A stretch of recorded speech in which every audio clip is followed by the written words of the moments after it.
Hello students, आज हम करेंगे chapter 3 that is plant kingdom. ये हमारा रह गया था बीच में प्लांट्स के बारे में, लेकिन मैंने आपको थोड़ा आइडिया में दिया था कि प्लांट किंगडम में जितने भी प्लांट्स रखे गए हैं मेनली देखें तो वो ये 5 हैं, है ना। एल्गी, ब्रायोफाइट्स, टेरिडोफाइट्स, जिम्नोस्पर्म्स और एंजियोस्पर्म्स। और इसी सीक्वेंस में आपको कहा था इनको याद करना है ना, क्योंकि एल्गी सबसे नीचे है। उसके मतलब सबसे पहले एल्गी आई थी अर्थ के ऊपर अगर हम बात करें, फिर ब्रायोफाइट्स इवॉल्व हुए थे उससे, उसके बाद टेरिडोफाइट्स, जिम्नोस्पर्म और सबसे ऊपर हैं एंजियोस्पर्म्स। ये सबसे इवॉल्व्ड हैं, ठीक है।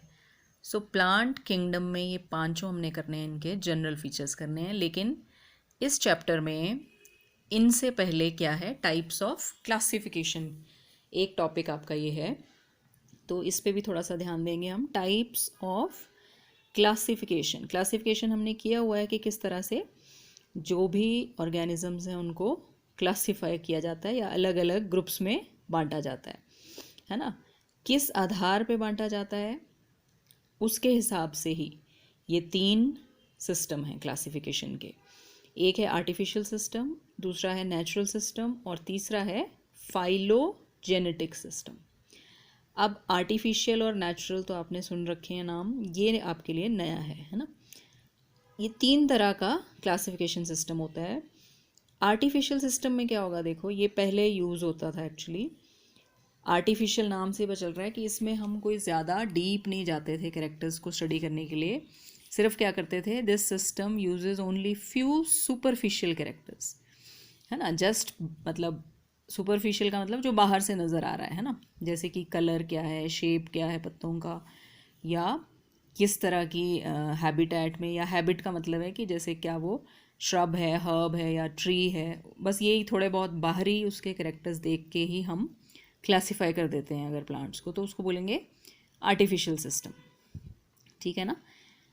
इसको बहुत डिटेल में नहीं करना है आपने, सिर्फ ये एक डेफिनेशन ही समझ लो इसकी, है ना। आर्टिफिशियल सिस्टम में क्या करते हैं, it uses only few superficial characters like habit, numbers, colour, shapes etcetera, ठीक है। लेकिन इस आधार पे अगर हम प्लांट्स को बांट देंगे तो वो कोई बहुत अच्छी क्लासिफिकेशन नहीं है ना, ठीक है, क्योंकि प्लांट्स में तो और भी बहुत से कैरेक्टर्स स्टडी करने पड़ते हैं। सो इसमें क्या है, ये सिस्टम लिन्नेस ने दिया था जिसमें कि सिर्फ वेजिटेटिव कैरेक्टर्स को स्टडी किया था उसने, है ना। वेजिटेटिव कैरेक्टर्स प्लांट्स के यही होते हैं, मतलब स्टेम, रूट, लीफ, उनकी बनावट वगैरह स्टडी करना, ठीक है। सो ये हुआ आर्टिफिशियल। उसके बाद आता है नेचुरल सिस्टम। नेचुरल सिस्टम में क्या करते हैं कि इसमें थोड़ा सा ये और बेटर है। इसमें it considers both external and internal features also, ठीक है। बाहरी फीचर्स तो देखेंगे, इसमें हम इंटरनल फीचर्स पे भी ध्यान देते हैं। स्ट्रक्चर, एनाटॉमी वही होता है इंटरनल स्ट्रक्चर, एम्ब्रियोलॉजी या phytochemistry etcetera. Now this system was given bye Bentham and Hooker. बस आपने ये नाम अगर याद रख सकते हो तो ठीक है। 2 साइंटिस्ट के नाम है, एक जॉर्ज बेंथम, पूरा नहीं भी याद रखना है तो सिर्फ इसी तरह से हम इसको बेंथम एंड हुकर कहते हैं। इन्होंने दिया था नेचुरल सिस्टम ऑफ क्लासिफिकेशन। तो बस इतना आपने 2 लाइनें इसके बारे में लिखनी है कि ये किस तरह का सिस्टम होता है which considers both external and internal features, ठीक है। सो ये बेंथम एंड हुकर ने दिया था। और तीसरा जो सिस्टम है, जैसे मैंने कहा फाइलोजेनेटिक, ये वर्ड आपके लिए नया है लेकिन आपने इसको अब आगे के लिए याद रख लेना है।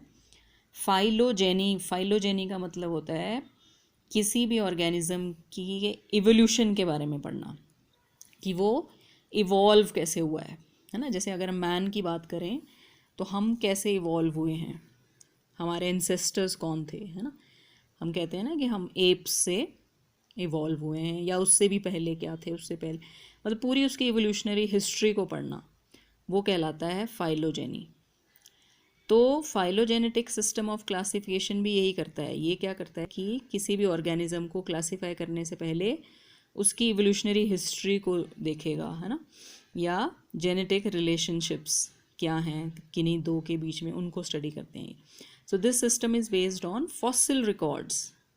नेचुरली आप इवोल्यूशन स्टडी कर रहे हो तो पीछे जाना पड़ेगा काफ़ी, बहुत साल पहले, है ना, फॉसिल्स की स्टडी करनी पड़ेगी, जीवाश्म जिनको कहते हैं.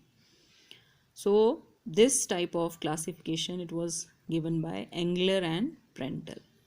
ये भी अगर नाम आप याद रख सको तो बस इतना ही करना है आपने. इनके हर एक सिस्टम के एडवांटेज या डिसएडवांटेज करने की ज़रूरत नहीं है. HP बोर्ड में इतना कुछ नहीं पूछते हैं इसके बारे में, लेकिन फिर भी ये तीनों आपको पता होनी चाहिए. CBSE में इस पर स्ट्रेस किया है इन्होंने. ठीक है, artificial system, natural system and phylogenetic system, right. So this is your 3 types of classification system. And then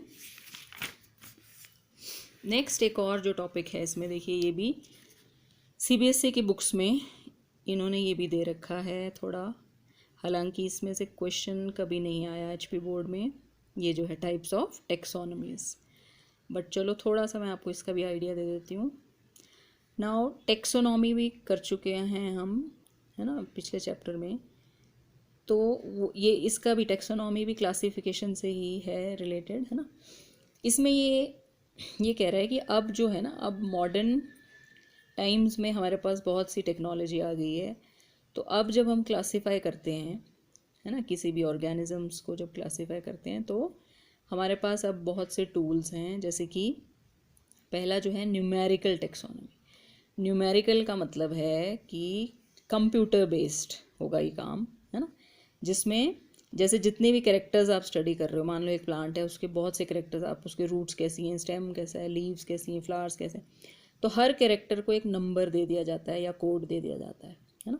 और जब आप किन्हीं भी 2 प्लांट्स को कंपेयर कर रहे हो तो नेचुरली वो देखते हैं कि कितने कैरेक्टर उनके मिल रहे हैं, है ना, कितने कैरेक्टर कॉमन हैं. सो उस तरह से वो सारा काम मतलब कंप्यूटर कर लेता है.